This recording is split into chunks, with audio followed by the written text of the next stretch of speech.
والصلاة والسلام على رسوله محمد خاتم النبيين وإمام المتقين وقائد الغر المحجلين وعلى آله وأصحابه أجمعين اما بعد۔ نماز کے اندر خشوع اور خضوع حاصل کرنے کا 7واں طریقہ یہ ہے کہ انسان مختلف مقامات سے قرآن کریم کی تلاوت کرے، یعنی ایک ہی جگہ سے ہر رکعت میں ایک ہی سورت پڑھنا یا قرآن کریم کو ایک ہی مقام سے بار بار پڑھنا، اس سے انسان کو وہ توجہ حاصل نہیں ہوتی جو توجہ انسان کو صورتیں بدل کر پڑھنے سے یا مقامات بدل کر پڑھنے سے حاصل ہوتی ہے۔ اس لیے کہ جو چیز انسان بار بار پڑھتا ہے وہ زبان اس کی عادی بن جاتی ہے، تو پھر اس کو توجہ دینے کی ضرورت نہیں ہوتی، وہ بغیر سوچے سمجھے، بغیر ذہن کو متوجہ کیے وہ پڑھ دیتا ہے۔ لیکن جب کسی نئی جگہ سے وہ پڑھتا ہے تو خود وہ چاہے یا نہ چاہے اس کا ذہن اس کی طرف متوجہ ہوتا ہے، اس لیے کہ وہ یہ سوچتا ہے کہ کہیں میں غلط نہیں پڑھ لوں، صحیح پڑھ رہا ہوں یا غلط پڑھ رہا ہوں، اس لیے کہ نئی جگہ سے پڑھ رہا ہے۔ تو جب انسان بدل کر پڑھ رہا ہوتا ہے، کبھی ایک سورت پڑھی، کبھی دوسری پڑھی، کبھی ایک آیت پڑھی، کبھی دوسری آیت پڑھی، تو اس سے انسان کی توجہ رہتی ہے نماز میں،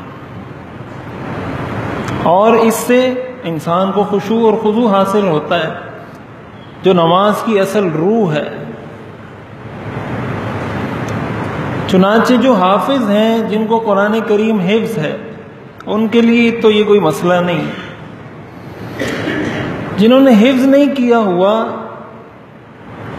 ان کے لیے بھی ایک طریقہ ہے کہ وہ بھی اس پر عمل کر سکتے ہیں، اور وہ طریقہ سٹیپ بائی سٹیپ، مرحلہ بمرحلہ اس کو اختیار کیا جا سکتا ہے اگر کوئی عمل کرنا چاہے تو۔ طریقہ ہم بتا دیتے ہیں، وہ عمل کرنے والے پر ڈیپینڈ کرتا ہے کہ وہ کرنا چاہتا ہے یا نہیں کرنا چاہتا۔ پہلا طریقہ یہ ہے کہ پہلے سٹیپ میں انسان یہ کرے کہ آخری 10 صورتیں یاد کر لے، آخری 10 صورتیں یاد کر لے، اور کوشش کرے کہ ایک رکعت میں ایک سورت پڑھی ہے تو دوسری رکعت میں دوسری، پھر تیسری رکعت میں تیسری، پھر اس طرح بدل کر اس کو پڑھے۔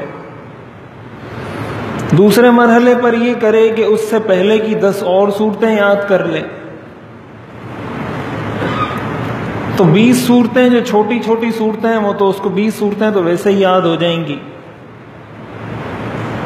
اسی طرح جب یہ بھی یاد ہو جائے تو پھر یہ شروع کرے کہ ہر بڑی سورت کی آخری 3 آیات یاد کر لے۔ سورہ بقرہ ہے، اس کی آخری 3 آیات یاد کر لے۔ سورہ آل عمران ہے، اس کی آخری 3 آیات یاد کر لے۔ پھر اس کے بعد سورہ نساء ہے، اس کی آخری 3 آیات یاد کر لے۔ سورہ مائدہ ہے، اس کی آخری 3 آیات یاد کر لیں۔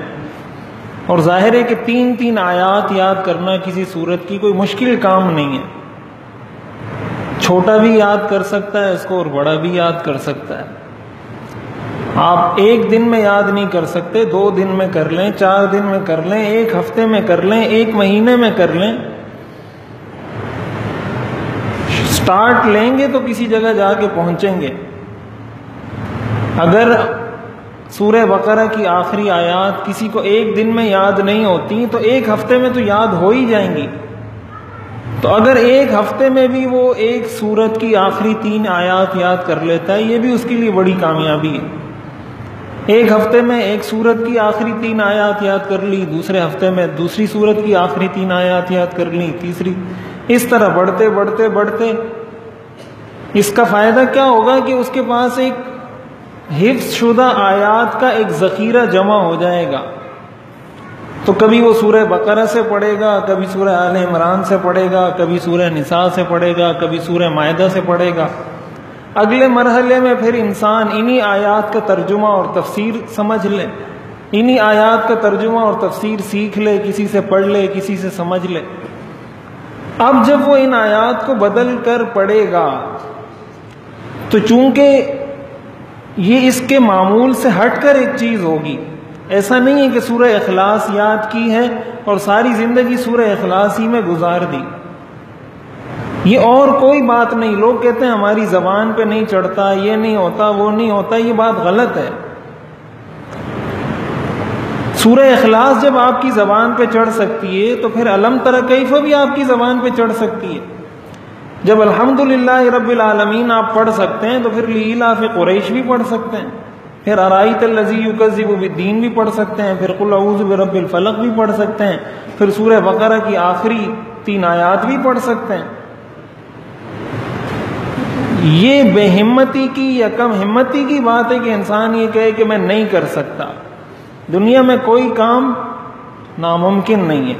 کہتے ہیں نا جو امپاسبل ہے، امپاسبل کا جو لفظ ہے یہ بھی یہ بتاتا ہے کہ آئی ایم پاسبل۔ امپاسبل جب لکھا جاتا ہے اس کے شروع میں آئی لکھا جاتا ہے، پھر اس کے بعد ایم لکھا جاتا ہے، پھر اس کے بعد پاسبل لکھا جاتا ہے۔ تو امپاسبل کا مطلب ہے آئی ایم پاسبل۔ جو ناممکن ہے وہ بھی آپ کو یہی بتا رہا ہے کہ بھائی میں ممکن ہوں۔ ناممکن کوئی کام نہیں ہوتا دنیا میں۔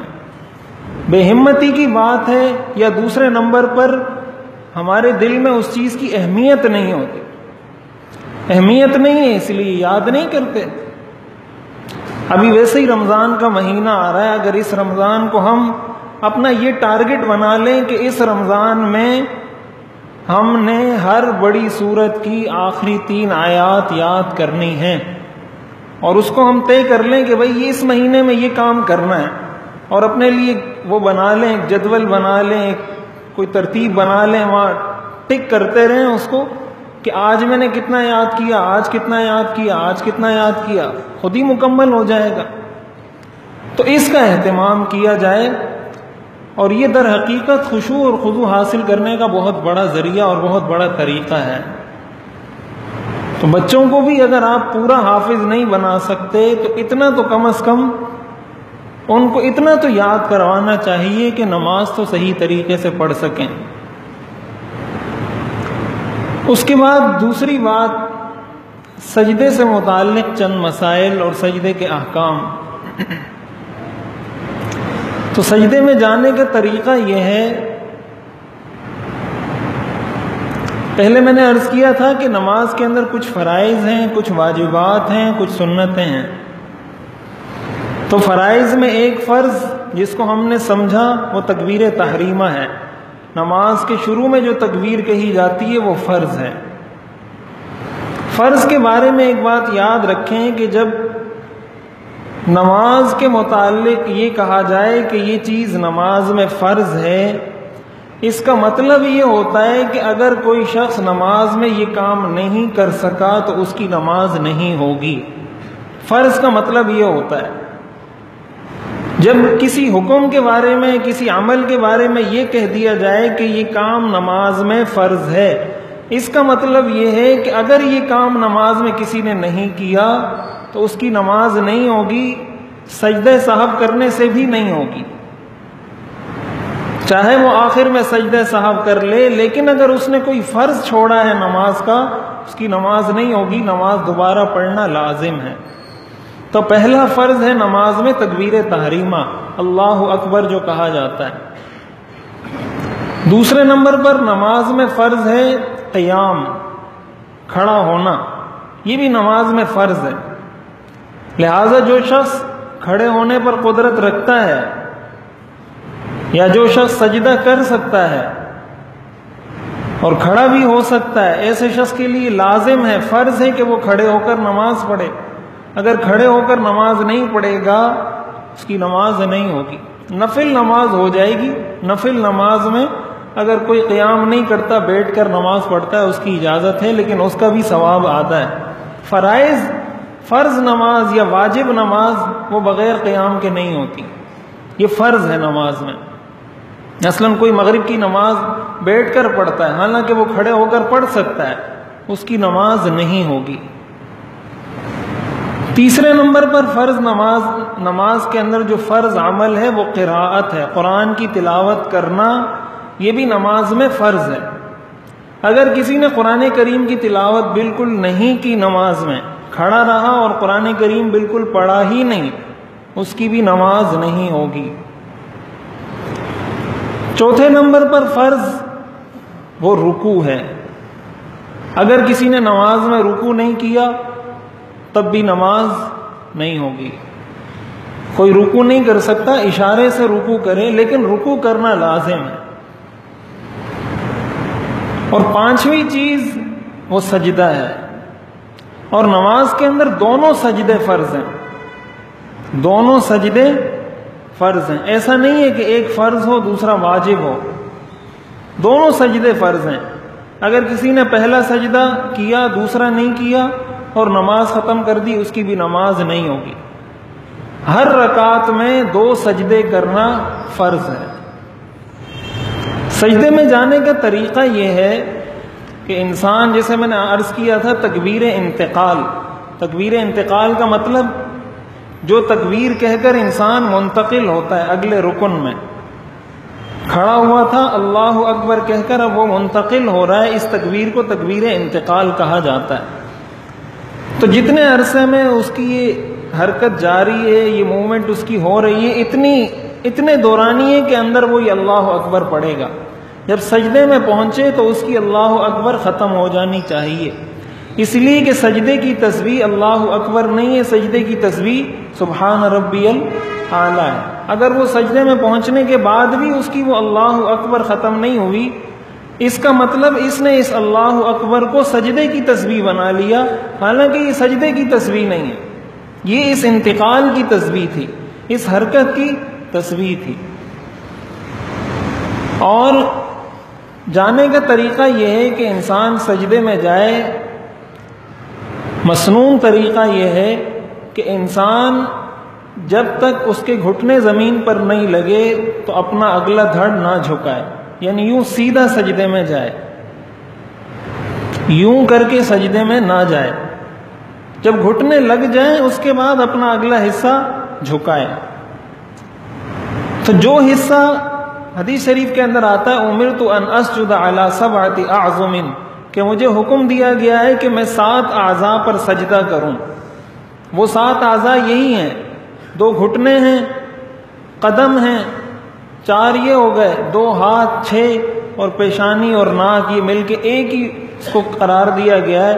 یہ 7 اعضاء ہیں جن پر سجدہ کیا جاتا ہے، اور یہ 7 کے 7 اعضاء سجدہ کرتے ہیں، اور یہی وہ مقامات سجود کہلاتے ہیں۔ تو جب انسان سجدے میں جائے تو پہلے ظاہر ہے وہ گھٹنے رکھے گا، یہ مسنون طریقہ ہے۔ اس میں مسنون طریقے کے اندر اصول یہ ہے کہ جسم کا جو حصہ زمین کے قریب ہے اس کو پہلے رکھا جائے، اس کے بعد جو قریب ہے اس کو رکھا جائے، اس کے بعد جو قریب ہے اس کو رکھا جائے۔ تو گھٹنے سب سے زیادہ قریب ہیں، قدم تو پہلے سے ہی زمین پر ہیں، اس کے بعد گھٹنے زیادہ قریب ہیں تو پہلے گھٹنے رکھے جائیں گے، پھر اس کے بعد ہاتھ قریب ہیں تو پھر ہاتھ رکھے جائیں گے، اس کے بعد پیشانی اور ناک قریب ہے تو پیشانی اور ناک رکھ دی جائے گی۔ اس طریقے سے سجدے میں جایا جائے۔ یہ ان لوگوں کے لیے جو معذور نہ ہوں اس طریقے سے کر سکتے ہوں، اگر بڑھاپے کی وجہ سے، بیماری کی وجہ سے، عذر کی وجہ سے اس طریقے سے نہ کر سکتے ہوں تو وہ پہلے ہاتھ بھی رکھ سکتے ہیں سجدے میں جاتے ہوئے۔ تو معذور کے لیے تو جو جس طریقے سے وہ کر سکتا ہو وہی حکم ہے اس کے لیے، لیکن عام آدمی کے لیے جو صحیح طریقے سے سجدہ کر سکتا ہو، مسنون طریقہ سجدے میں جانے کا یہ ہے۔ اس کے بعد انسان جب سجدے میں جائے تو سجدہ کس طریقے سے کرے؟ تو سجدے میں جیسے میں نے عرض کیا یہ 7 اعضاء سجدہ کرتے ہیں، اور حدیث شریف میں آتا ہے کہ اگر کسی کو جہنم میں ڈالا بھی جائے گا تو جو مواضع سجود ہیں جہنم کی آگ ان کو نہیں جلا سکے گی۔ جن اعضاء سے سجدہ کیا جاتا ہے یہ جگہ جہنم نہیں جلا سکتی، اور حضور علیہ الصلاۃ والسلام اپنی امت کو انہی اعضاء سے پہچانیں گے۔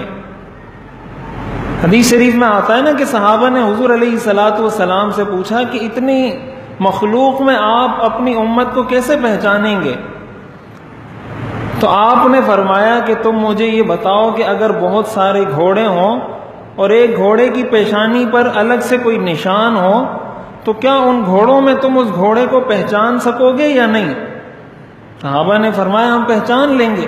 آپ نے فرمایا میں اپنی امت کو سجدے کے انہی نشانات سے پہچانوں گا۔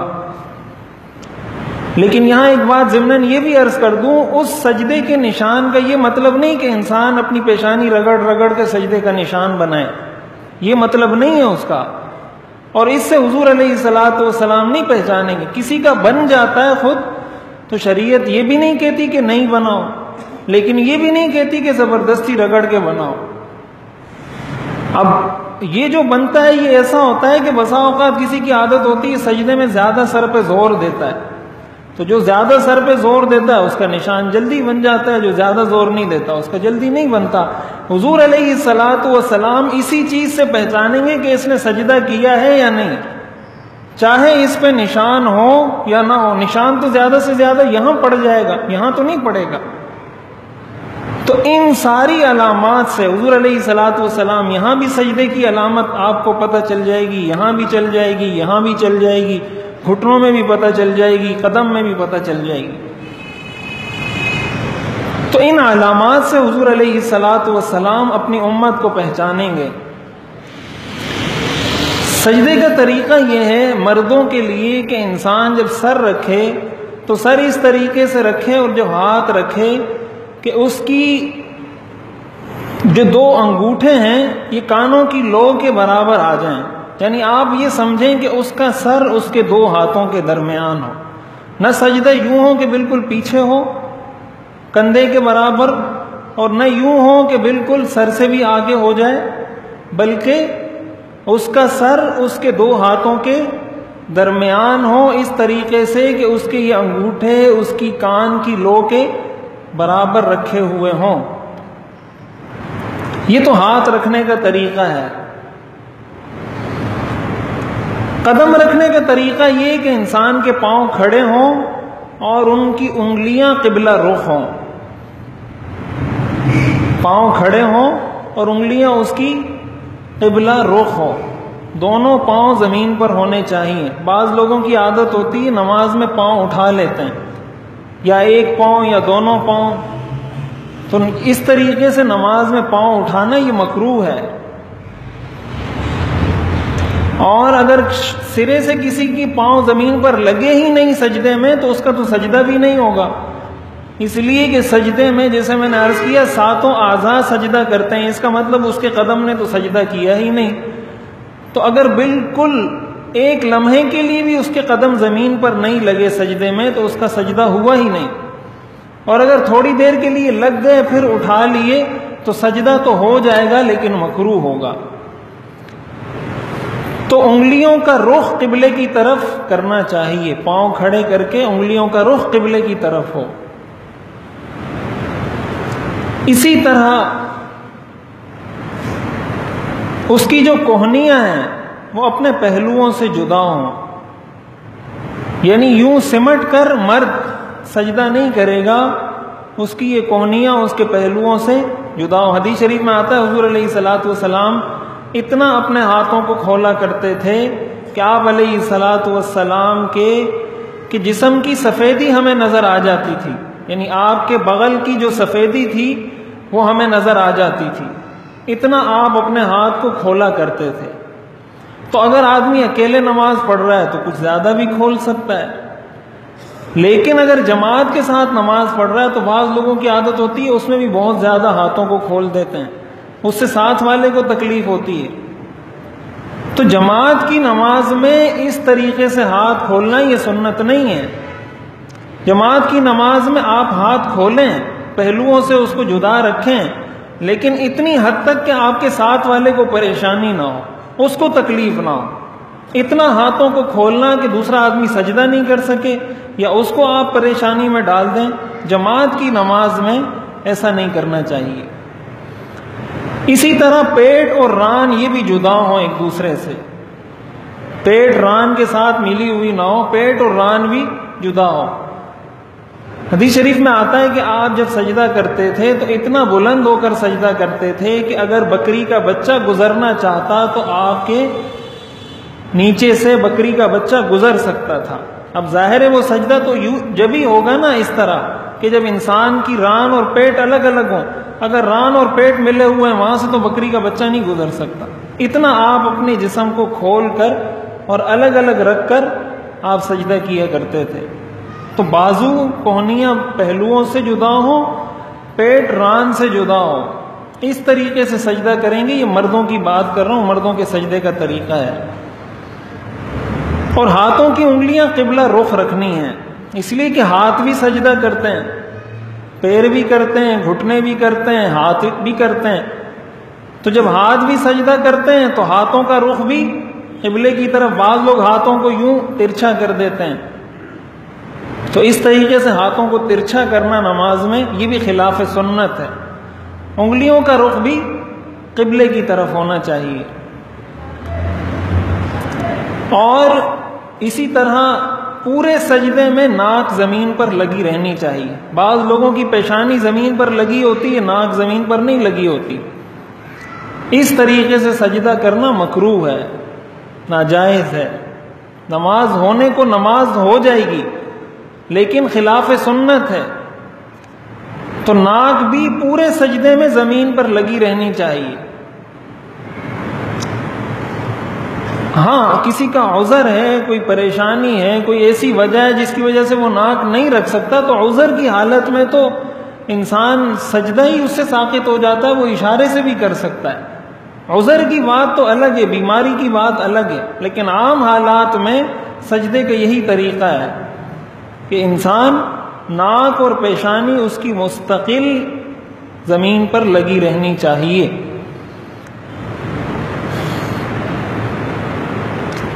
اور اس کے ساتھ ساتھ جب انسان سجدہ کرے تو اس میں سنت یہ ہے کہ اس کی ایڑیاں آپس میں ملی ہوئی ہوں، ایڑیاں آپس میں ملی ہوئی ہوں، قبلے کا انگلیوں کا رخ قبلے کی طرف ہوگا اور ایڑیاں آپس میں ملی ہوئی ہوں گی، اس طریقے سے سجدہ کیا جائے گا۔ یہ اسمیل کس چیز کی آ رہی ہے؟ دیکھو اندر تو کچھ نہیں ہے۔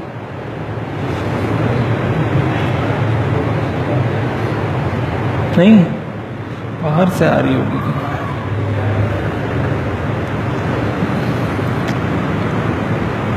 عورتوں کے سجدہ کرنے کا طریقہ یہ ہے کہ انسان جب عورت سجدے میں جائے گی تو عورت کی نماز کے بارے میں یہ بات میں کئی دفعہ عرض کر چکا ہوں کہ عورت کی نماز میں جتنا سطر زیادہ ہوگا اتنی اس کی نماز افضل ہوگی۔ تو عورت کے سجدے میں جانے کا طریقہ یہی ہے کہ اس کے بازو زمین سے چپکے ہوئے ہونے چاہیے، اس کا پیٹ اس کی ران سے ملا ہوا ہونا چاہیے۔ اسی طرح وہ اپنی ٹانگوں کو کھڑا کر کے نہیں رکھے گی، جس طرح مرد اپنی ٹانگوں اپنے قدم کو کھڑا کر کے رکھتا ہے، اس طریقے سے وہ کھڑا کر کے نہیں رکھے گی، بلکہ دونوں قدم کو دائیں طرف نکال دے گی، دونوں قدم دائیں طرف نکال کر سجدہ کرے گی، بالکل سمٹ کر، زمین سے چپک کر، زمین کے ساتھ لگ کر۔ تو عورت کے سجدے کا طریقہ یہ ہے کہ اس کے ہاتھ بھی زمین سے لگے ہوں، پیٹ اور رانیں بھی ملی ہوئی ہوں، اور دونوں پاؤں دائیں طرف نکال کر زمین سے چپک کر اس طریقے سے سجدہ کرے۔ یہ عورت کے سجدے کا طریقہ ہے۔ سجدہ جب انسان کرتا ہے تو سجدے میں تصور کیا ہونا چاہیے؟ سجدہ کیوں کرتا ہے انسان؟ تو سجدے میں انسان، ظاہر انسان کے جسم میں سب سے معزز عضو وہ انسان کا چہرہ ہے۔ اسی چہرے سے انسان کی شناخت ہوتی ہے، اور اسی چہرے کو وہ سب سے زیادہ بچا کے رکھتا ہے۔ تو جب انسان اپنے چہرے کو، اپنی پیشانی کو اللہ کے سامنے جھکاتا ہے تو یہ ذلت کا اور عاجزی کا اعلیٰ ترین اظہار ہے، یعنی اس سے زیادہ ذلت کا اظہار اور ہو نہیں سکتا۔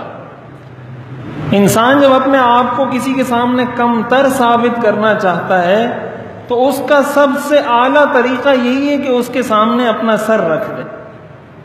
پھر ساتھ انسان ناک رکھتا ہے تو ناک بھی کسی کے سامنے اسی وقت انسان رگڑتا ہے جب کوئی گناہ ہو جائے، کوئی غلطی ہو جائے، تو لوگ کہتے ہیں نا کہ اس نے اس کے سامنے ناک رگڑی، یا لوگ کہتے ہیں کہ یہ میری ناک کا مسئلہ ہے، اسی ناک کی وجہ سے تو بڑے مسائل خراب ہیں، یہ میری ناک کا مسئلہ ہے، میں ایسا نہیں کر سکتا، میری انا کا مسئلہ ہے۔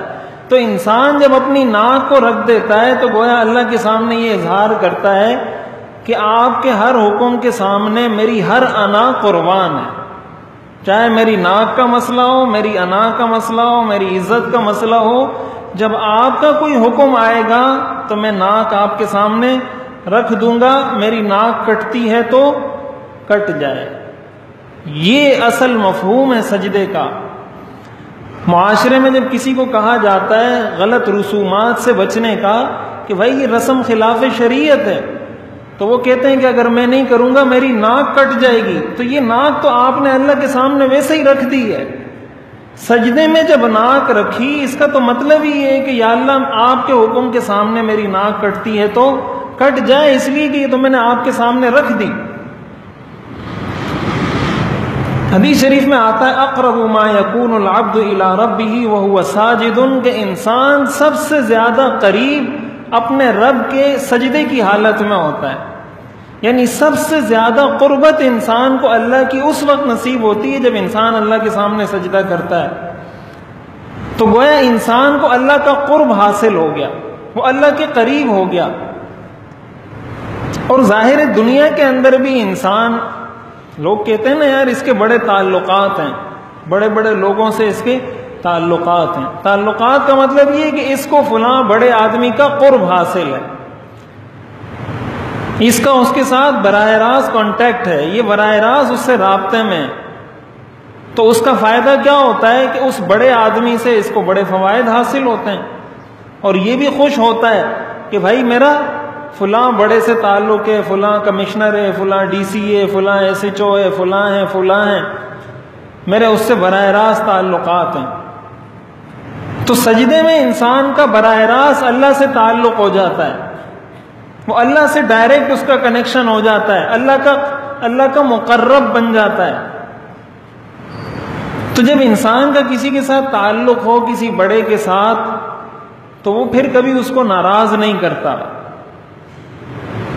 جب آپ کا کسی کے ساتھ تعلق ہے اور آپ کو پتا ہے کہ یار یہ آدمی اس کام سے ناراض ہوتا ہے، اور آپ کو یہ بھی پتا ہے کہ یہ بڑا آدمی ہے، یہ ہر جگہ میرے کام آتا ہے، اور اگر اس کو میں نے ناراض کر دیا تو میرے لیے مسائل ہو جائیں گے، تو آپ اپنے اوپر تکلیف برداشت کر لیتے ہیں، مشقت برداشت کر لیتے ہیں، لیکن اس کو ناراض نہیں کرتے۔ کیوں؟ اس لیے کہ آپ کو پتا ہے کہ اس کو ناراض کیا تو کل میرا کام پڑے گا، یہ کام نہیں کرے گا۔ تو سجدے میں انسان کو جب اللہ کا قرب حاصل ہوتا ہے اور وہ اس تصور کے ساتھ سجدہ کرتا ہے کہ میں ابھی اللہ کا اتنا مقرب بن گیا ہوں، اللہ کے اتنے قریب آ چکا ہوں، اب اگر میں اللہ کی نافرمانی کروں گا کسی کام میں، اس کا مطلب میں اللہ سے دور چلا جاؤں گا، میرے اور اللہ کے درمیان گیپ آ جائے گا، فاصلہ آ جائے گا، تو پھر اللہ مجھ سے ناراض ہو جائے گا، اور اللہ کو میں ناراض نہیں کرنا چاہتا۔ اس لیے کوئی بڑا کسی کے کیا کام آئے گا جتنا اللہ اپنے بندے کے کام آتا ہے۔ اللہ سے زیادہ بھی کوئی کسی کے کام آ سکتا ہے۔ ہمارے جسم کا سارا نظام چل رہا ہے، ہمیں پتہ بھی نہیں گردے کیسے کام کر رہے ہیں، معدہ کیسے کام کر رہا ہے، آنکھیں کیسے کام کر رہی ہیں، کان کیسے کام، ہمیں پتہ بھی نہیں، یہ سارا سسٹم چل رہا ہے۔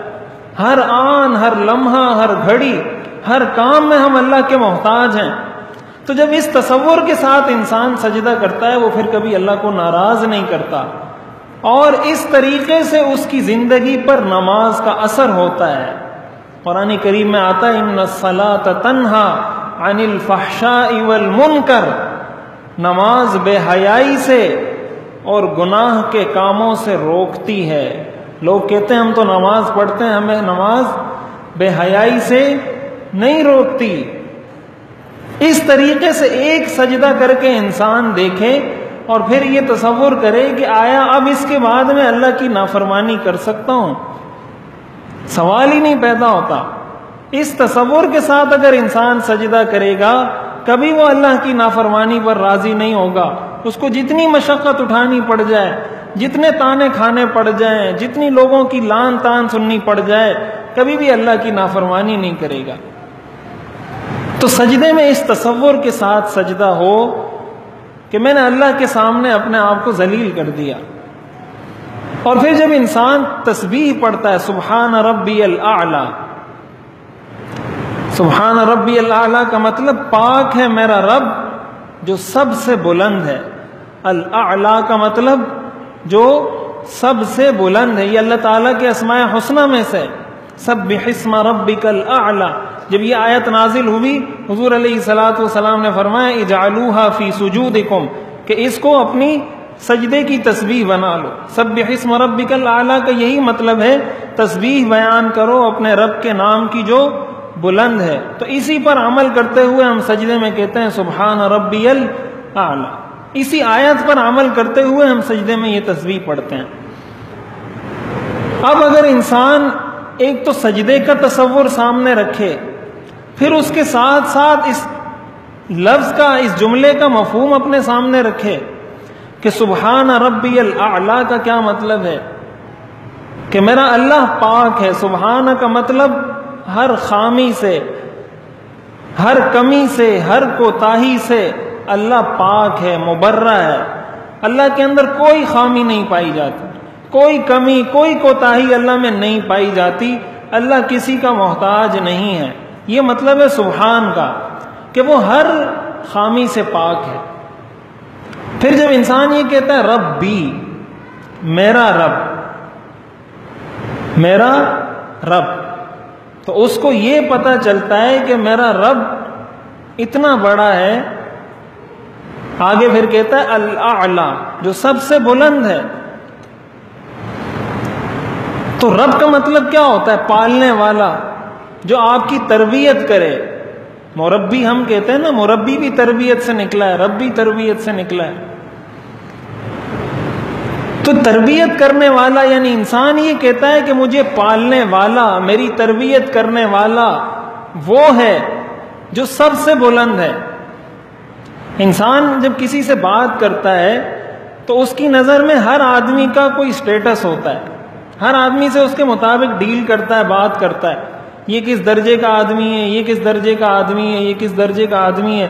تو جتنا وہ آدمی بڑا ہوتا ہے اتنا اس کی بات میں وزن زیادہ ہوتا ہے، اتنا اس کی بات کو ماننا آسان ہوتا ہے کہ بہت بڑا آدمی ہے۔ لوگ کہتے ہیں نا آپ کا حکم سر آنکھوں پر،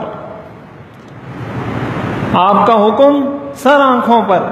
یہ کیوں کہا جاتا ہے؟ یہ اس لیے کہا جاتا ہے کہ اس شخص کو انسان بلند سمجھتا ہے، بالا سمجھتا ہے، برتر سمجھتا ہے، اعلیٰ سمجھتا ہے۔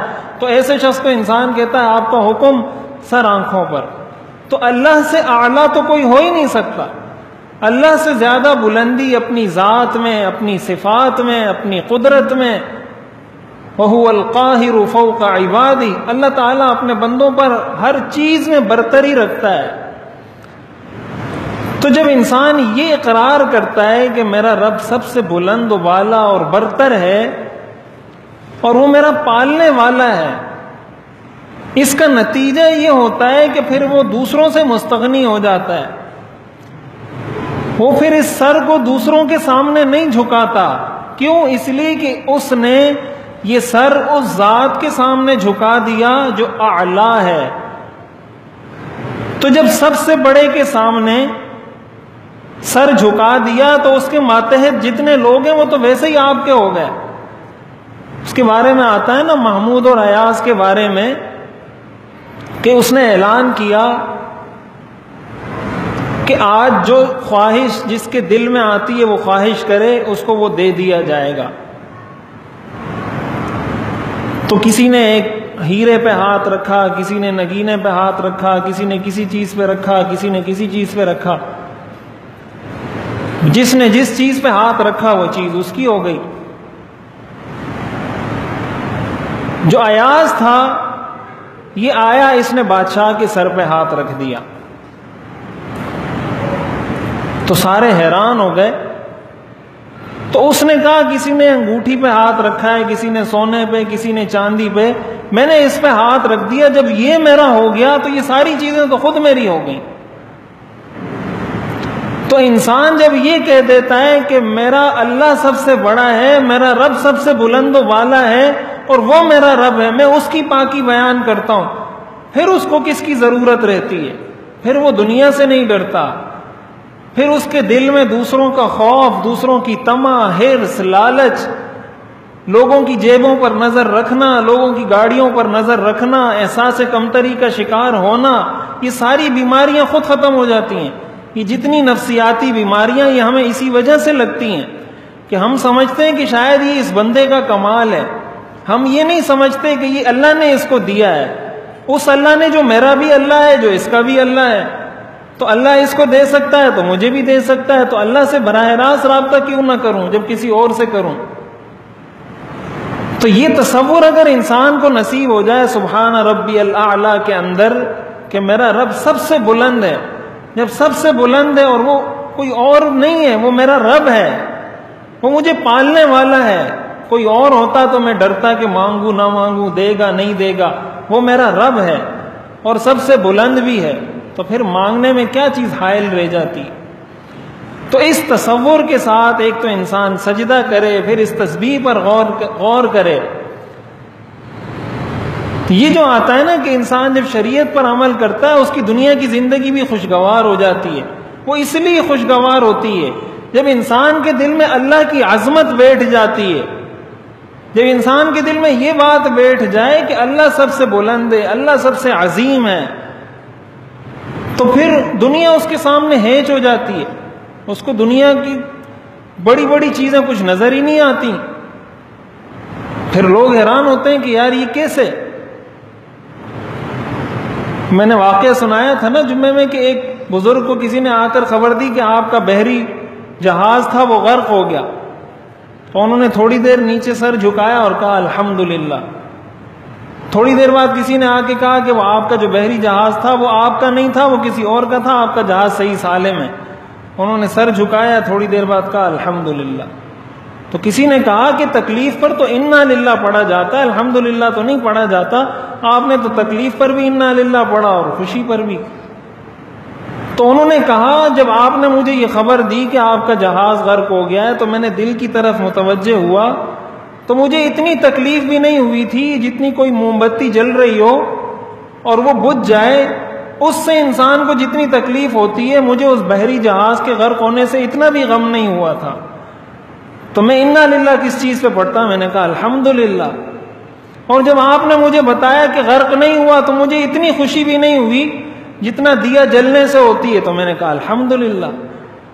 یہ چیزیں ان کے سامنے ہیچ ہو جاتی ہیں، ہوتی ہیں ان کے پاس. یہ معیار نہیں ہے. بعض لوگ کہتے ہیں نا یہ کیسا مولوی ہے، اس کے پاس اتنی بڑی بڑی گاڑیاں ہیں. غریب ہو تو کہتے ہیں یہ کیسا اللہ والا ہے، اتنا فقیر ہے، اس کے پاس کھانے کو نہیں ہے. تو غریب ہونا یا امیر ہونا یہ معیار نہیں ہے بزرگی کا. مولانا طارق جمیل صاحب دامت برکاتہم، ان کو لوگ گاڑیوں میں دیکھتے ہیں تو پھر اعتراضات شروع کر دیتے ہیں، یہ کیسا مولوی، یہ پراڈوں میں گھومتا ہے. اور اگر کوئی مولوی سائیکل پہ گھوم رہا ہوگا تو کہتے ہیں یار یہ کیسا مولوی ہے سائیکل پہ گھوم رہا ہے، تو کیا کرے؟ وہ کہتے ہیں نا ایک والد اور بیٹا جا رہے تھے، ان کے پاس ایک گدھا تھا.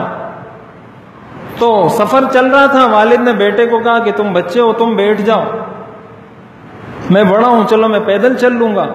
وہ ایک بستی سے گزرے، لوگوں نے کہا اتنا بے ادب آدمی ہے، والد پیدل چل رہا ہے اور بیٹا وہ سواری پر سوار ہوا ہے. اس نے کہا چلو میں اتر جاتا ہوں، آپ بیٹھ جاؤ. اس نے والد کو سوار کروایا، چل دیا. تھوڑا آگے گئے، لوگوں نے کہا عجیب بات ہے، بچے کو پیدل چلا رہا ہے، خود سواری پر بیٹھا ہوا ہے. اس نے کہا ایسا کرو آپ بھی اتر جاؤ، میں بھی اتر جاتا ہوں، گدھے کو ویسے ہی لے کے چلتے ہیں. تھوڑی دیر آگے گیا، لوگوں نے کہا عجیب لوگ ہیں، سواری ان کے پاس ہے، یہ بھی پیدل چل رہا ہے، یہ بھی پیدل چل رہا ہے. تو اس نے کہا پھر ایسا کرتے ہیں اس گدھے کو سر پہ اٹھا لیتے ہیں. گدھے کو سر پہ اٹھایا، لوگوں نے کہا عجیب لوگ ہیں، لوگ سواری پہ سوار ہوتے ہیں، اس نے اپنے اوپر سوار کیا ہوا ہے، تو کدھر جائے وہ؟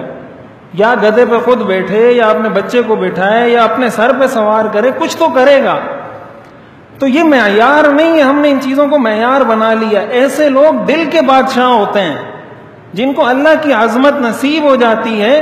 وہ غریب بھی ہوتا ہے تو اس کو بڑے بڑے امیر کچھ نظر نہیں آتے، وہ امیر بھی ہوتا ہے تو بڑے بڑے امیر اس کو کچھ نظر نہیں آتے. یہ وہ اصل احساس نصیب ہوتا ہے.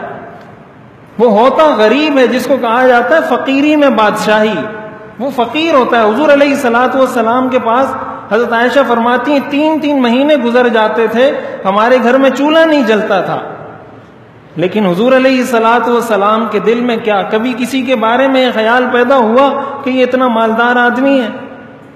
3 مہینے جس گھر میں چولہا نہ جلتا ہو وہاں فقر و فاقے کا کیا عالم ہوگا. 3 پتھر آپ نے پیٹ پر باندھے ہوئے تھے بھوک کی وجہ سے. تو اس کو آپ کیا کہیں گے کہ یہ بزرگی نہیں ہے؟ اور ایک وقت مسلمانوں پر وہ بھی آیا کہ روم بھی فتح کیا، فارس بھی فتح کیا، دنیا کی سپر طاقت اسلامی ریاست بنی، وہ وقت بھی آیا. اسی لیے جب صحابہ جاتے تھے بڑے بڑے بادشاہوں کے دربار میں تو وہ اپنے اسی حلیے میں جاتے تھے، وہی تلوار لے کر اپنے اسی حلیے میں بغیر کسی خوف و خطرے کے جا کے بادشاہ کے تخت پر بیٹھ جاتے تھے.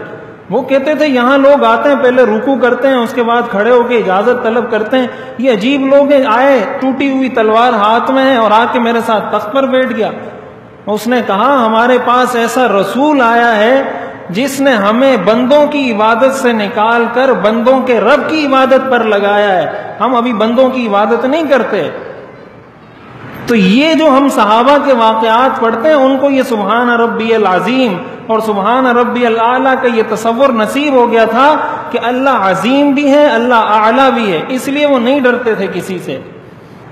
تو اس تصور کے ساتھ وہ علامہ اقبال کا ایک شعر ہے، مجھے شعر تو یاد نہیں، کہ ایسے سجدے تو انسان بہت کرتا ہے کہ پیشانی پر نشان پڑ جاتا ہے. کوئی سجدہ ایسا بھی کر کہ زمین پر نشان رہ جائے، ایسا سجدہ کرے کہ زمین پہ نشان رہے، تب پتہ چلے اس کے سجدے میں اثر ہوتا ہے یا نہیں ہوتا. تو یہ در حقیقت وہ نماز کی حقیقت ہے جس کے بارے میں قرآن میں آتا ہے کہ یہ انسان کو بے حیائی سے روک دیتی ہے. اور اس تصور کے ساتھ انسان سجدہ کرے ایسا نہیں ہو سکتا کہ پھر وہ بے حیائی سے نہ روکے، پھر وہ گناہ کے کاموں سے نہ روکے. جب انسان سجدہ کرے اس تصور کے ساتھ سجدہ کرے. سجدے کے حوالے سے چند اہم مسائل ہیں جو سمجھنے کے ہیں. وہ یہ کہ رکوع اور سجدے کے اندر جب امام کے پیچھے نماز پڑھ رہے ہوں تو امام سے پہلے سر نہ اٹھائیں. نہ رکوع میں امام سے پہلے جائیں، نہ امام سے پہلے سر اٹھائیں، نہ سجدے میں امام سے پہلے جائیں، نہ امام سے پہلے سر اٹھائیں. یہ ناجائز ہے. اگر کسی نے ایسی حالت میں سجدہ کیا کہ اب تک اس کے امام نے سجدہ نہیں کیا تھا اور وہ سجدے سے اٹھ بھی گیا تو اس کا تو سجدہ ہوگا ہی نہیں. اور اس پر بہت سخت وعید آئی ہے. آپ نے فرمایا کیا تم میں سے کوئی شخص اس بات سے نہیں ڈرتا کہ اگر وہ اپنا سر امام سے پہلے اٹھاتا ہے کہ اللہ اس کے سر کو گدھے کا سر بنا دیں. صحیح حدیث ہے یہ. تو یہ بہت خطرناک گناہ ہے، اس سے بچنا چاہیے. دوسرے نمبر پر اگر کوئی شخص سجدہ نہیں کر سکتا، یعنی وہ جھک نہیں سکتا، اس کی کمر کا مسئلہ ہے یا کوئی اور ایسی بیماری ہے جس کی وجہ سے وہ سجدہ نہیں کر سکتا، تو ایسی صورت میں وہ اشارے سے سجدہ کر لے. اشارے سے سجدہ کرنے کا مطلب یہ ہے کہ رکوع کے لیے اگر اس نے اشارہ کیا ہے تو سجدے کے لیے تھوڑا سا اس سے زیادہ اشارہ کرے. یعنی فرق ہونا چاہیے رکوع اور سجدے میں. رکوع میں اگر اتنا جھکا ہے تو سجدے میں تھوڑا سا اور جھک جائے. اس کو کہا جاتا ہے سجدے کا اشارہ. یہ سجدہ تو نہیں ہے نا، لیکن سجدے کا اشارہ ہو جاتا ہے. تو اس طریقے سے وہ نماز پڑھ سکتا ہے. لیکن اگر کوئی سجدہ نہیں کر سکتا تو اس چیز کی اجازت نہیں ہے کہ کوئی چیز اٹھا کر اپنی پیشانی پر رکھ دے، کوئی پتھر ہو اس کو اٹھا کر سر پر رکھ دے. اس طریقے سے اگر سجدہ کرے گا سجدہ ادا نہیں ہوگا. سجدے کا اصل مفہوم یہ ہے کہ انسان اپنے آپ کو جھکائے، جتنا جھکا سکتا ہے. تو کسی چیز کو اٹھا کر اس پر سجدہ کرنا یہ ٹھیک نہیں ہے. اس طریقے سے سجدہ نہیں ہوگا. اسی طرح اگر کوئی شخص سجدے پر قدرت نہیں رکھتا، اس کو اس بات کی بھی اجازت ہے کہ وہ بیٹھ کر نماز پڑھے. یعنی کوئی شخص کسی کی کمر میں تکلیف ہے یا کوئی ایسی بیماری ہے جس کی وجہ سے وہ سجدے پر قدرت نہیں رکھتا، تو اس کو اس بات کا بھی شریعت اختیار دیتی ہے کہ وہ بیٹھ کر ساری نماز بیٹھ کر پڑھے۔ اور اگر کوئی کھڑے ہو کر پڑھتا ہے، یعنی رکوع اور قیام وہ کرتا ہے، باقی سجدہ اشارے سے کرتا ہے، تو یہ زیادہ افضل ہے۔ زیادہ افضل یہی ہے کہ کھڑا ہو، رکوع کر سکتا ہے رکوع کر لے، باقی سجدہ اشارے سے کر لے۔ لیکن اگر وہ پوری نماز بھی اشارے سے پڑھ لیتا ہے، بیٹھ کر پڑھ لیتا ہے، وہ شخص جو سجدے پر قدرت نہیں رکھتا تو وہ اس طریقے سے بھی نماز پڑھ سکتا ہے۔ اور یہ جیسے میں نے عرض کیا کہ نماز کی ہر رکعت میں 2 سجدے فرض ہیں، دونوں سجدوں میں سے کوئی ایک سجدہ بھی چھوٹ گیا تو جب اس کو یاد آئے، مثلا وہ کھڑا ہو گیا تھا، جب اس کو یاد آئے فوراً جائے دوبارہ سجدہ کرے، پھر کھڑا ہو جائے، جس رکن میں تھا وہاں دوبارہ پہنچ جائے۔ لیکن نماز کے اندر اندر کہیں نہ کہیں اس سجدے کو کر لے۔ اگر یہ سجدہ کیا ہی نہیں دوسرا سجدہ اور نماز ختم کر دی تو نماز نہیں ہوگی، اس لیے کہ یہ نماز میں فرض ہے۔ اسی طرح اگر کوئی شخص رکوع میں سجدے کے اندر غلطی سے رکوع کی تسبیح پڑھ لیتا ہے یا رکوع میں سجدے کی تسبیح پڑھ لیتا ہے تو اس سے نماز پر اثر نہیں پڑتا، یہ خلاف سنت ہے۔ جب انسان کو یاد آ جائے، مثلا رکوع سجدے میں ہی تھا اور اس نے سبحان ربی العظیم پڑھ لیا، اب اس کو یاد آیا تو سبحان ربی الاعلیٰ دوبارہ پڑھ لے۔ لیکن اگر کوئی نہ بھی پڑھ سکا تو اس سے نماز پہ اثر نہیں ہوگا۔ اسی طرح سجدے کی جگہ پر پھونک مارنا، وہاں سے مٹی ہٹانا، یہ بھی خلاف سنت طریقہ ہے۔ کیوں؟ اس لیے کہ سجدے میں تو انسان اسی چیز کا تو اظہار کرتا ہے کہ انسان اللہ کے سامنے عاجزی کا اظہار کرتا ہے، تو پھونک مار کر تو اس کا مطلب وہ اپنے آپ کو بڑا صاف ستھرا اور بڑا اپنے آپ کو الگ سے رکھنا چاہتا ہے، تو جو عاجزی کا اظہار کرتا ہے وہ تو اس طریقے سے نہیں کرتا۔ تو اسی لیے نماز میں پیشانی کو صاف کرنا، مٹی ہٹانا، یہ خلاف سنت عمل ہے۔ ہاں نماز کے بعد صاف کر دینی چاہیے مٹی، یا جو بھی ایسی کوئی چیز لگی ہے نماز کے بعد اس کو صاف کر دیں۔ بعض لوگ نماز کے بعد بھی نہیں ہٹاتے، کہتے ہیں جب تک یہ لگی رہے گی اس وقت تک ثواب ملتا رہے گا، تو یہ ویسے ہی فضول بات ہے، اپنی طرف سے بنائی ہوئی بات ہے۔ تو نماز کے دوران اس کو نہ ہٹائے۔ اسی طرح حدیث میں یہ بھی آتا ہے کہ سجدے میں انسان جائے تو اپنے بالوں کو اور اپنے کپڑوں کو نہ سمیٹے، اس ڈر سے کہ گندے نہ ہو جائیں، اس ڈر سے اپنے بالوں اور کپڑوں کو نہ سمیٹے، اس لیے کہ انسان کا ہر عضو سجدہ کرتا ہے۔ البتہ عورتوں کے بارے میں نے پہلے عرض کیا تھا کہ عورتیں جو اپنے سر پہ باندھ لیتی ہیں اوپر، اس کی فقہاء نے اجازت دی ہے کہ اگر وہ اس طریقے سے باندھ کر بھی نماز پڑھ لیتی ہیں تو نماز پڑھ سکتی ہیں۔ لیکن باقاعدہ کپڑوں کو اس لیے سمیٹنا کہ یہ کہیں گندے نہ ہو جائیں، کچھ میلے نہ ہو جائیں، اس لیے نماز کے اندر اس کو سمیٹنا یہ جائز نہیں ہے۔ یہ جو حدیث شریف میں آتا ہے نا، یہ جو کہا جاتا ہے کہ ٹخنوں فولڈ نہ کریں، پینٹ پہنی ہوئی اس کو فولڈ نہ کریں، وہ اس حدیث سے استدلال کرتے ہیں۔ تو اس حدیث کا یہ مطلب ہے فولڈ کرنے کا، وہ جو حدیث میں منع آیا ہے کہ نماز میں اس کو فولڈ نہ کریں، اس کا یہ مطلب ہے کہ اس کو اس طرح بچا کے نہ رکھیں کہ یہ میلے نہ ہو جائیں۔ اس کا یہ مطلب نہیں ہے کہ ٹخنے فولڈ نہ کریں۔ تو اس لیے اگر کسی کے ٹخنے اس میں چھپے ہوئے ہیں تو اس کو چاہیے نماز سے پہلے اس کو فولڈ کر لے تاکہ اس کے ٹخنے نظر آئیں۔ اور اس کے ساتھ ساتھ سجدے کے بارے میں ایک چیز یہ بھی یاد رکھنی چاہیے کہ سجدہ اللہ کے علاوہ کسی کو کرنا جائز نہیں ہے، یہ بہت بڑا گناہ ہے۔ اور اگر کوئی عبادت کی نیت سے سجدہ کرتا ہے یہ تو شرک ہے، ایسا آدمی تو مسلمان ہی نہیں رہتا۔ تو ہمارے ہاں اس چیز کا بھی بڑا رواج ہے، یہ پیشانی صرف اللہ کے سامنے جھکنے کے لیے، یہ بات یاد رکھیں، کسی اور کے سامنے جھکنے کے لیے نہیں ہے۔ جیسے میں نے عرض کیا تھا کسی اور کے سامنے رکوع کرنا بھی جائز نہیں ہے، اسی طرح کسی کے سامنے سجدہ کرنا بھی جائز نہیں ہے، اس لیے کہ رکوع بھی اللہ ہی کے سامنے ہوگا۔ بعض لوگ ہاتھ میں لاتے ہیں، بہت زیادہ جھک جاتے ہیں، یہ طریقہ بھی ناجائز ہے۔ اتنا جھکنا کہ اس سے رکوع بن جائے یہ ناجائز ہے، گناہ ہے۔ اسی طرح سجدہ کرنا غیر اللہ کے سامنے، چاہے وہ کوئی پیر ہو، کوئی ولی ہو، کوئی فقیر ہو، کوئی نبی ہو، کوئی پیغمبر ہو، کسی کے سامنے سجدہ کرنے کی اجازت نہیں ہے۔ یہ صرف اور صرف یہ اللہ کے لیے ہے، اور اس کا اقرار ہم زبان سے کرتے ہیں جب ہم اعلیٰ کہتے ہیں۔ اس اعلیٰ کا مطلب یہی ہے کہ یہ سجدہ اسی کے لیے ہوگا جو اعلیٰ ہے، اس کے بعد جو بھی ہے وہ اعلیٰ نہیں ہے، اس کے مقابلے میں وہ اعلیٰ نہیں ہے، اس لیے کہ وہ سب سے اعلیٰ ہے۔ تو جو سب سے اعلیٰ ہے سجدہ اسی کے سامنے ہوگا، اور کسی کے سامنے سجدہ کرنا جائز نہیں۔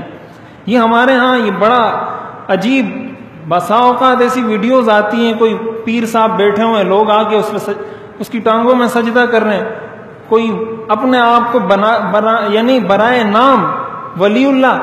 ایسا شخص کبھی ولی اللہ نہیں ہو سکتا جو دوسرے لوگوں سے اپنے قدموں میں سجدے کروائے۔ جب اللہ نے کسی کو سجدے کی اجازت نہیں دی، انا للہ و انا الیہ راجعون۔ کتنا ٹائم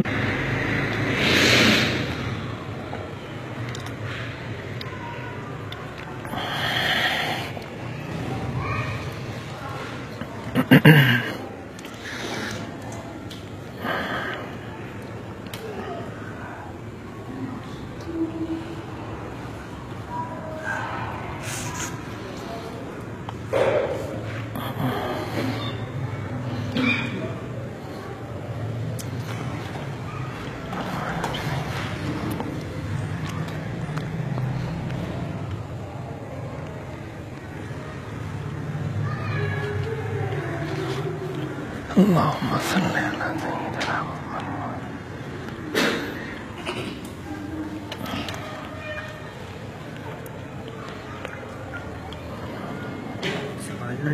دیکھیے بلّہ نماز متعلق نہ دی، میں نماز متعلق چنے دیا ہمارا کہوں کٹ وقت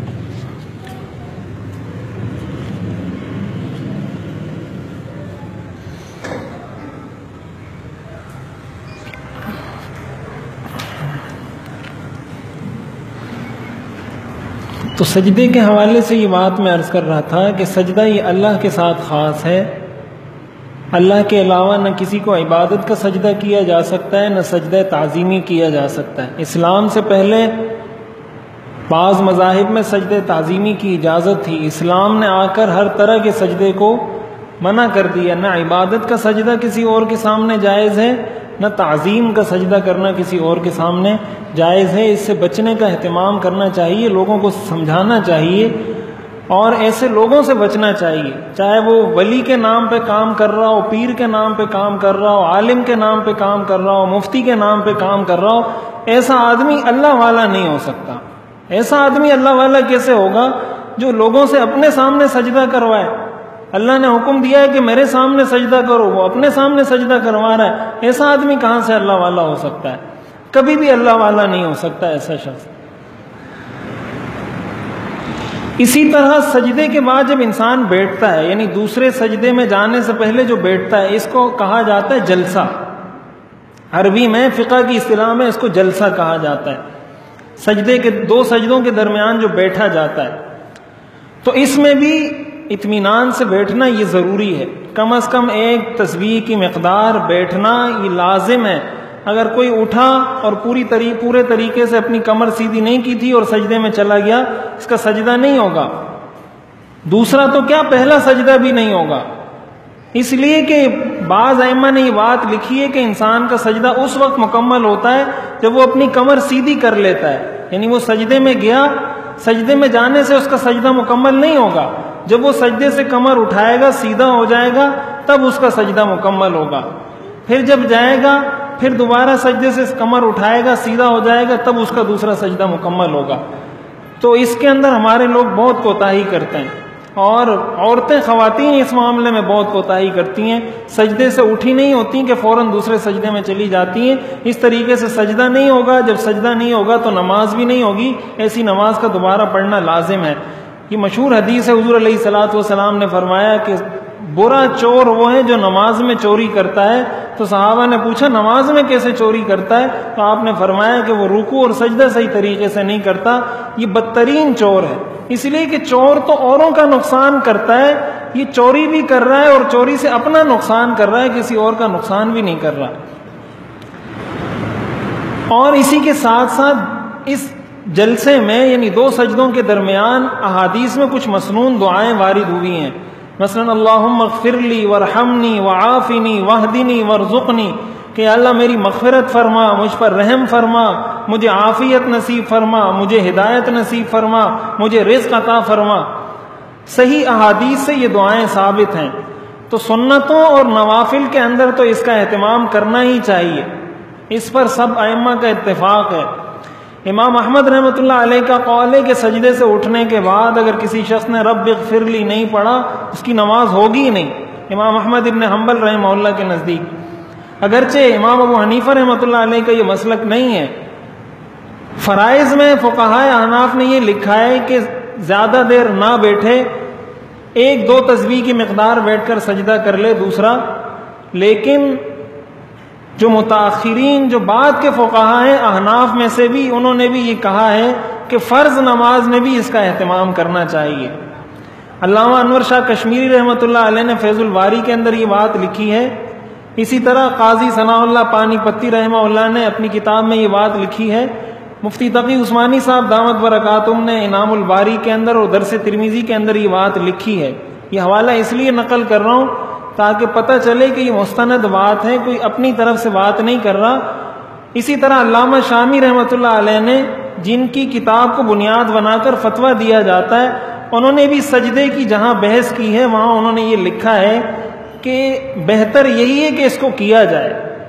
تو فرض نماز کے اندر بھی اس کو پڑھنا چاہیے، یہ دعا میں نے اس کے اندر لکھ دی ہے، اس کو یاد کر کے فرائض میں بھی اس کا اہتمام کرنا چاہیے اور سنت اور نوافل میں تو کرنا ہی چاہیے۔ اس کے بعد سجدہ تلاوت سے متعلق کچھ احکام تھے، سجدہ تلاوت اور سجدہ سہو، لیکن یہ شاید مکمل نہیں ہو سکیں گے، اس کو کل کے سبق میں انشاءاللہ شامل کر لیں گے کہ سجدہ تلاوت کے کیا احکام ہیں، سجدہ سہو کہاں واجب ہوتا ہے، کہاں واجب نہیں ہوتا، کس طریقے سے کیا جائے گا۔ اسی طریقے سے سجدہ شکر کے بارے میں بتا دیتا ہوں، یہ مختصر ہے۔ سجدہ شکر کا مطلب یہ ہے کہ انسان کو کوئی نعمت نصیب ہو، اس موقع پر وہ سجدہ کرے، تو یہ سجدہ بھی ثابت ہے۔ حضرت کعب بن مالک رضی اللہ تعالیٰ عنہ کو جب خبر دی گئی تھی، وہ 3 صحابہ جن سے بائیکاٹ کیا گیا تھا، قرآن نے جس کا تذکرہ کیا ہے وَعَلَى الثَّلَاثَةِ الَّذِينَ خُلِّفُوا، جو ایک غزوے میں پیچھے رہ گئے تھے، تو ان کا حضور علیہ الصلوۃ نے بائیکاٹ کیا تھا۔ تو جب وہ بائیکاٹ ختم ہوا اور ان کو صحابی نے جا کر خبر دی تو انہوں نے سجدہ شکر ادا کیا، سجدے میں گر کر اللہ کا شکر ادا کیا۔ تو ایسی کوئی نعمت کسی کو نصیب ہو جائے تو ایسے موقع پر بھی اللہ کے سامنے سجدہ کرنا، یہ سجدہ شکر کہلاتا ہے، یہ بھی مستحب ہے۔ لیکن ایسا سجدہ نمازوں کے فوراً بعد نہیں کرنا چاہیے، نماز کے فوراً بعد سجدہ شکر کرنا یہ ٹھیک نہیں ہے، مکروہ ہے۔ عام حالات میں کبھی کوئی نعمت نصیب ہوئی، کوئی خوشی ملی، کوئی ایسی چیز کا احساس ہوا، ایسے موقع پر سجدہ کر لے۔ اسی طرح سجدے کی ایک قسم ہے جس کو کہا جاتا ہے سجدہ دعا، یعنی دعا کے اندر گر کر سجدہ کرنا، یعنی نماز میں نہیں ہے، ویسے ہی سجدے میں جا کر، جیسے انسان ہاتھ اٹھا کر دعا کرتا ہے اسی طرح سجدے میں جا کر۔ تو کبھی کوئی ایسی ضرورت ہو، کوئی ایسی حاجت ہو، تو ایسی ضرورت اور حاجت کے موقع پر سجدے میں جا کر بھی اللہ سے دعا کی جا سکتی ہے، لیکن یہ سجدہ بھی نماز کے فوراً بعد نہیں ہونا چاہیے۔ کبھی انسان رات کو اٹھا، کوئی پریشانی ہے یا گھر میں کوئی پریشانی ہے، تو ویسے ہی تنہائی میں اپنے لیے سجدے میں گر کر دعا کرنا چاہے سجدے میں تو کر سکتا ہے، یہ ناجائز نہیں۔ تو سجدہ شکر بھی ثابت ہے، دعا کا سجدہ بھی ثابت ہے، اس لیے کہ غزوہ بدر کے موقع پر حضور علیہ السلام جب دعا کر رہے تھے جنگ بدر کے موقع پر، تو حدیث میں آتا ہے کہ آپ نے سجدے میں گر کر اللہ تعالیٰ سے دعا کی تھی کہ مسلمانوں کو فتح عطا فرما۔ تو عام حالات میں دعا کا سجدہ بھی کیا جا سکتا ہے، ثابت ہے، ناجائز نہیں ہے۔ کوئی کرنا چاہے ضرورت کے موقع پر تو کر سکتا ہے۔ اللہ تعالیٰ ہمیں عمل کرنے کی توفیق عطا فرمائے۔ سجدہ تلاوت اور سجدہ سہو کے احکام انشاءاللہ کل کے سبق میں عرض کر دیے جائیں گے۔ جو سوالات ہیں وہ ہیں۔ موبائل پر قرآن کی تلاوت کرتے ہوئے بھی آداب کا خیال رکھنا ضروری ہے۔ ظاہر ہے قرآن کی تلاوت موبائل میں کریں، بغیر موبائل کے کریں، ویسے ہی کریں، ہر حال میں ہی آداب کا لحاظ کرنا ضروری ہے۔ البتہ اتنی بات ہے کہ موبائل پر تلاوت کرنے کے لیے وضو ضروری نہیں ہے۔ اگر بغیر وضو کے بھی کوئی موبائل کی اسکرین پر تلاوت کرتا ہے تو کر سکتا ہے۔ بہرحال ادب یہی ہے، بہتر یہی ہے کہ اس کے لیے بھی وضو کرے۔ اگر رکعت بھول جائے تو کیا کرے؟ تو اگر نماز ختم کر دی ہے پھر تو نماز دوبارہ پڑھے گا، نماز ختم نہیں کی تو رکعت پوری کر لے۔ اور اس کے بعد اپنی نماز مکمل کر لے۔ اگر آپ نماز پڑھنا شروع کرتے ہیں اور پہلی رکعت میں قرات سورۃ الناس غلطی سے شروع کر دی، پھر کیا کرنا چاہیے؟ اگلی رکعت میں بھی سورۃ الناس پڑھیں گے۔ اگر کسی نے غلطی سے پہلی رکعت میں سورۃ الناس پڑھ دی تو دوسری رکعت میں بھی سورۃ الناس ہی پڑھیں گے۔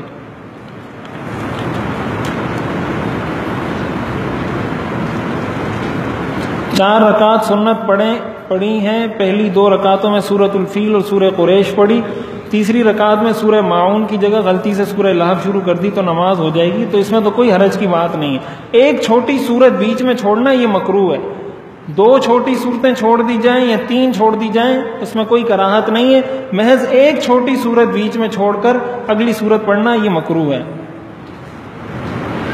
پوری نماز میں سورتوں کی ترتیب کا خیال رکھنا چاہیے یا پھر صرف رکعتوں میں؟ نماز میں تو رکعتیں ہی ہوتی ہیں، پوری نماز میں ہی ترتیب کا خیال ہوگا۔ اگر منہ میں کھانے کی کوئی چیز ہو تو نماز جائز ہے، نماز جائز نہیں ہے اگر ایک چنے کی مقدار کے برابر کوئی چیز انسان نگل لیتا ہے، نماز فاسد ہو جائے گی۔ وضو ہوا ہے اور جسم کے کسی حصے پر نجاست لگ جائے تو وضو ٹوٹ جائے گا۔ جسم کے اوپر نجاست لگنے سے وضو نہیں ٹوٹتا، لیکن اس نجاست کا صاف کرنا ضروری ہے، اس نجاست کے ساتھ نماز نہیں پڑھ سکتا۔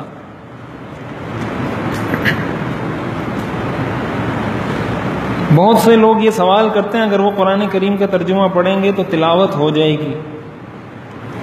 کیا مطلب تلاوت؟ مجھے سمجھ نہیں آیا۔ نماز میں ترجمہ پڑھنا نہیں، نماز میں ترجمہ پڑھیں گے نماز ہوگی ہی نہیں۔ نماز میں تو تلاوت تو عربی میں ہی ہوتی ہے قرآن کی، اور کسی زبان میں تو تلاوت نہیں ہو سکتی۔ اذان کی آواز سن کر اذان کا جواب دینا چاہیے یا پھر انتظار کریں کہ آپ کے علاقے کی مسجد میں اذان ہو؟ جس مسجد کے اذان کی آواز پہلے آ جائے اس کا جواب دے دیں، اس کے بعد جو اذانیں ہو رہی ہیں اس کا جواب دینا کوئی لازم نہیں ہے۔ بچیاں اسکول جاتی ہیں، ان کی نماز ظہر اور عصر اسکول میں ہونے کی وجہ سے قضا ہو جاتی ہے، بریک بھی 4 بجے ہوتی ہے، ایسی صورت میں ان کو کیا کرنا چاہیے؟ قضا نہیں کرنی چاہیے، نماز پہ تو کوئی کمپرومائز نہیں ہے۔ اپنے ٹیچرز کو بتائیں، اپنے اسکول کالج کی انتظامیہ کو بتائیں کہ آپ بھی مسلمان ہیں، ہم بھی مسلمان ہیں، تو نماز چھوڑنے کا تو تصور ہے ہی نہیں اسلام میں۔ ان سے بات کریں، 10 منٹ کی بریک لے کر اپنی نماز پڑھیں، اس کے بعد کلاس میں شریک ہو جائیں۔ اور اگر بالکل کوئی صورت نہیں بنتی تو کسی اور اسکول کا انتخاب کریں، کسی اور اسکول میں پڑھیں، اور جب تک ہیں اور ایسا ہو رہا ہے تو پھر قضا کریں۔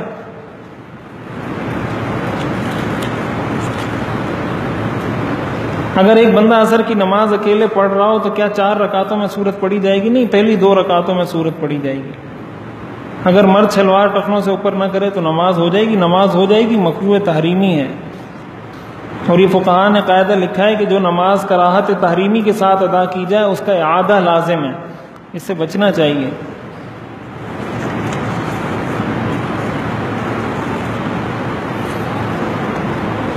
جرابوں پر مسح کرنے کا کیا حکم ہے؟ جو عام ہمارے ہاں کپڑے کے جرابے ہوتے ہیں اس پر مسح کرنا جائز نہیں ہے، یہ کسی سے بھی ثابت نہیں ہے، نہ حدیث سے ثابت ہے نہ ائمہ میں سے کسی سے ثابت ہے۔ اگر کسی نے ان جرابوں پر، جو کپڑے کے عام جرابے ہوتے ہیں، اس پر مسح کر کے نماز پڑھی، اس کی نماز ہوگی نہیں، اس لیے کہ وضو میں پاؤں کا دھونا فرض ہے۔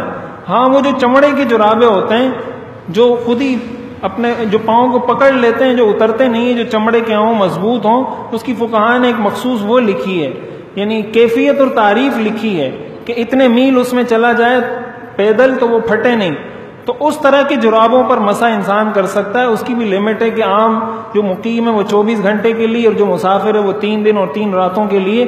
لیکن یہ جو کپڑے کے مسح ہیں، کپڑے کے جو جرابے ہیں، ان پر مسح کرنا کسی بھی امام کے نزدیک جائز نہیں ہے۔ کوئی اس طریقے سے نماز پڑھے گا یا کسی ایسے امام کے پیچھے نماز پڑھی جس نے نماز پڑھاتے ہوئے ان جرابوں پر مسح کیا ہے وضو میں، اس کے پیچھے آپ کی نماز بھی نہیں ہوگی، اس لیے کہ اس کی اپنی نہیں ہوئی تو آپ کی کہاں سے ہوگی؟ تو ان جرابوں پر، یہ جو کپڑے کے جرابے ہیں، ان پر مسح کرنا جائز نہیں ہے۔ الحمدللہ رب العالمین، والصلاۃ والسلام علی رسولہ محمد وآلہ واصحابہ اجمعین۔ ربنا آتنا فی الدنیا حسنہ وفی الآخرۃ حسنہ وقنا عذاب النار، وصلی اللہ تعالی علی خیر خلقہ محمد وآلہ واصحابہ اجمعین، آمین برحمتک یا